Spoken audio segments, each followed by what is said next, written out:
Bonjour à tous, on se retrouve pour l'oracle des sirènes. Vous pouvez choisir la pierre bleue, la pierre verte, la pierre rouge. Bon tirage, c'est à vous.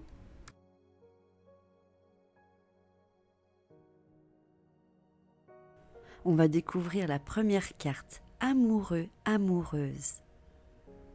On va découvrir la deuxième carte, vulnérabilité.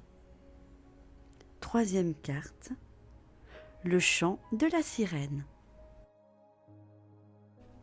Première carte, amoureux, amoureuse, message. Épousez le divin en lui, en elle et en vous. Les sirènes chantent. Il n'y a sans doute pas de contact plus étroit, de fusion plus ultime avec le divin que l'état amoureux. C'était si important de se l'autoriser. Submergé, on s'abandonne à l'extase, mais aussi à la possibilité de la douleur, de la trahison, de la déception et de la désillusion. C'est pourquoi nous les sirènes, nous nous pressons de tomber amoureuses, mais de rester réalistes, honnêtes et vulnérables, et de passer à autre chose si cet amour se révèle douloureux ou insatisfaisant. Tomber amoureux est véritablement un miracle divin, mais il existe aussi des stéréotypes, des livres bizarres qui parlent de règles et d'idéaux véhiculés par des gens qui ne connaissent rien à vos rêves, à vos espoirs. Aussi ridicule que cela puisse vous paraître, ne soyez pas cool et restez vous-même. Tombez amoureux de quelqu'un, mais aimez aussi votre honnêteté et votre vulnérabilité. Embrassez l'extase, goûtez au nectar de l'amour et partagez ce bonheur. Mais n'oubliez pas la liberté de l'honnêteté. Ces choses n'arrivent pas tout d'un coup, mais peu à peu. Laissez le sentiment amoureux vous engager, vous guider, puis reconnaître le divin chez quelqu'un. C'est aussi accepter qu'il ou qu'elle reconnaisse le divin en vous. Ce doit être un processus mutuel. Et ce doit être un bienfait, pas un instrument de torture et de manipulation. Soyez bénis, belles gens, pour cette capacité. À présent, tombez amoureux d'un être humain, de la planète, des animaux, des élémentaires, de l'océan et de vous-même. La nature sera en paix, en bonne santé, de nouveau épanouie. Voici la divination de cette carte. De puissants sentiments d'attirance envers quelqu'un. Vous êtes submergé par la tendresse au point que l'air, la nourriture et la boisson vous paraissent fades en comparaison. Vous êtes fortement attaché à l'autre. Vous voyez le divin en lui ou en elle. Le début d'une puissante relation dotée d'une magie réelle, la reconnaissance de son âme au sein d'une autre.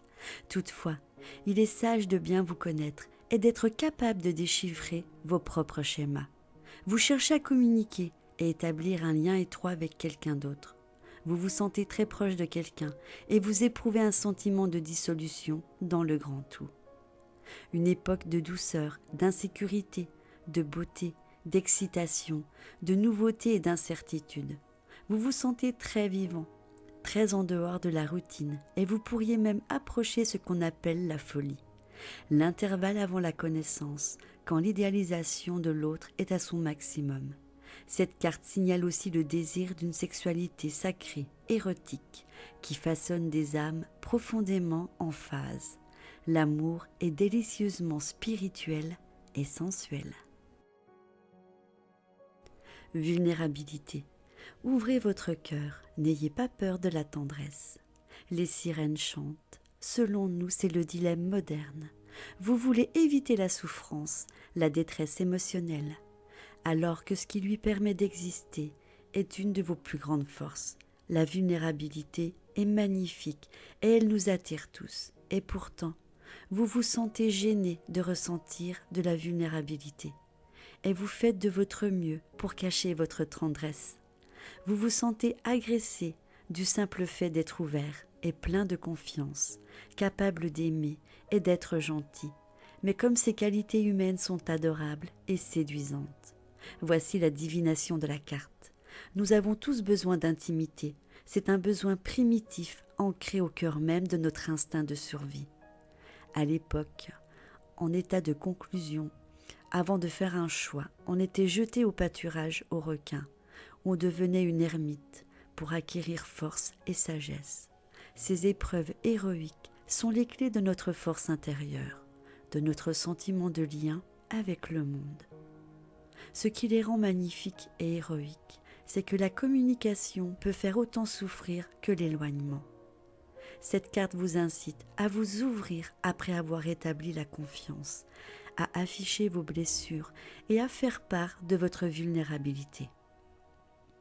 Vous avez survécu, vous êtes à la fois fort et fragile.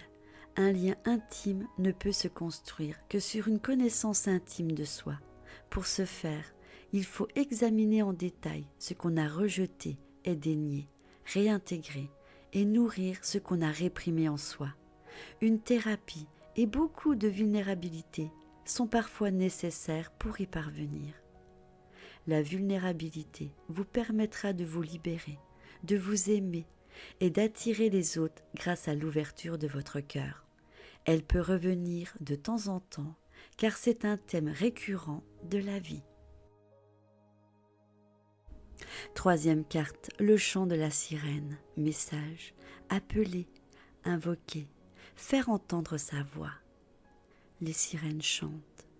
Tous les élémentaires désirent que vous fassiez entendre votre voix pour chanter votre chant et produire des sons qui contribuent à l'énergie du monde. Mais personne ne veut que vous chantiez mieux que les belles sirènes. La musique est nous. Les sirènes, nous allons de pair. Nous chantons en nous peignant sur les rochers. Nous fredonnons à l'océan un chant d'amour et de tendresse. Notre chant vous relie au va-et-vient des marées, à la lune, à votre corps et à ses rythmes. Notre chant donne la vie et l'alimente en énergie.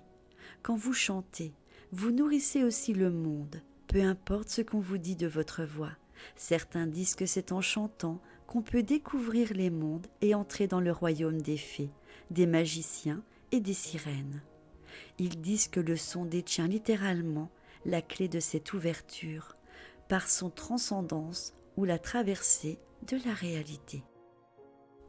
Voici la divination de la carte. De nombreux contes et légendes parlent d'un chant, d'une note ou d'un accord perdu qui, une fois restauré, mène au pays des fées ou des sirènes, ou plus simplement chez vous. Parfois il se joue sur une harpe en fanon de baleine. Ainsi la mer a un nouveau leçon qui écarte les voiles et laisse voir les royaumes qui tournoient autour de nous comme des fréquences radio invisibles mais tout à fait accessibles si on chante la bonne note. Il est temps d'apprendre à vous servir de votre voix et de comprendre l'impact de son ton, de sa note, de sa signature. L'univers, les êtres répondront de manière différente si vous accordez votre voix. Il ne s'agit pas de faire semblant ou de parler faussement. Vous devez simplement briser le cadenas que vous avez placé autour de votre gorge, même si cela vous cause de la gêne. Demandez de l'aide aux sirènes et votre chant s'écoulera comme celui des créatures marines, les baleines et les dauphins. Vous retrouverez votre voix naturelle, vous chanterez, vous serez à nouveau libre. Voilà, ce tirage est à présent terminé, j'espère qu'il vous aura plu. Je vous embrasse très fort et je vous dis à bientôt. Vous aimez ma chaîne ? Je vous invite à vous abonner, c'est gratuit. N'oubliez pas de cliquer sur vous inscrire, d'activer la petite cloche pour recevoir mes vidéos. Mettez-moi plein de petits pouces vers le haut. N'hésitez pas à partager ma vidéo sur les réseaux sociaux ou sur vos forums. Je vous embrasse.